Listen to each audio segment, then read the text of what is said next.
Hey, what's going on, guys? I'm the FM Fox, and welcome back to what I should say is the last episode of my Player Pompey series. As you can see from the homepage right here, Portsmouth sack Fox. Yet, I have been fired.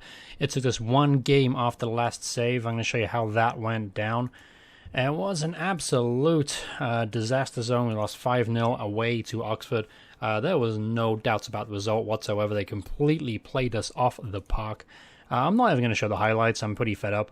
As you can see, the run of results caused me to lose my job. They set me a target of having 11 points in 4 games. In other words, win every game or get fired. And I couldn't win every game. So I have been fired. Yep, 2 words about it. Unfortunately, this series has come to an end with complete and utter failure. Disappointing as it was. There's no two ways about it. Very, very disappointing.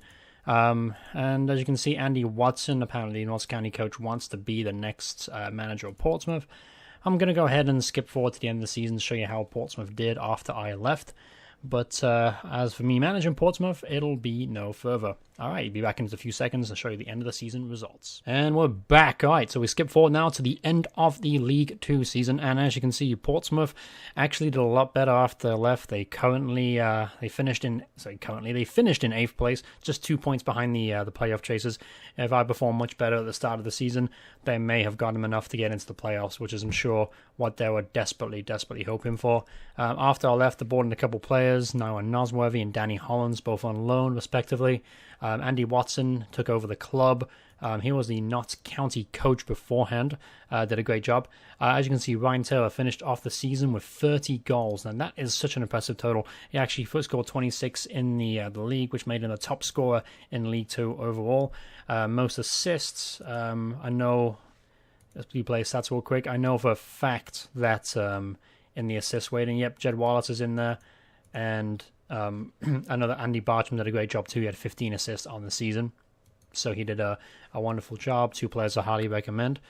Take a look at the fixtures real quick, I guess. So after I left, which is right about here, as you can see, tons and tons of good results there. Excellent run of form. Played much, much better under Andy Watson than they ever did under me.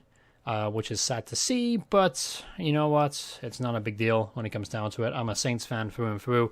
Disappointing not to have achieved what I wanted to with Portsmouth, but, well, that's the life of a football manager, I guess. You know what? While I got a little bit of time in this episode to make it a little bit thicker, let's go ahead and go to the Premier League and show you how that side of things are doing. Man City look like they're going to win the league, yep, unless Arsenal can pull off an absolute miracle and pull it out their ass. Then Tottenham, and then a little bit drop off to Man United, and then Chelsea, Liverpool, Newcastle, whole surprise package in 8th spot. The Saints finished in 13th, and then at the relegation zone, Crystal Palace were relegated, Norwich, Cardiff, Sunderland, and West Brom. Stoke are all in the thick of things still. Got 1 game to play in the Premier League, so it'll be interesting to see how that finishes. I'm actually going to quit this save. I'm not going to continue with it. I'm going to start a new one. If you guys have any suggestions on what you want to see me do, please put those in the comments below. Happy to take on any challenge you put forward and against me. Hopefully I can do much better than this one, at least. But thank you all so much for watching this series. I hope you've enjoyed it as much as I've enjoyed recording it for you. Thank you guys so much, and I'll see you all in the next series. All right, goodbye, guys. Bye, everyone.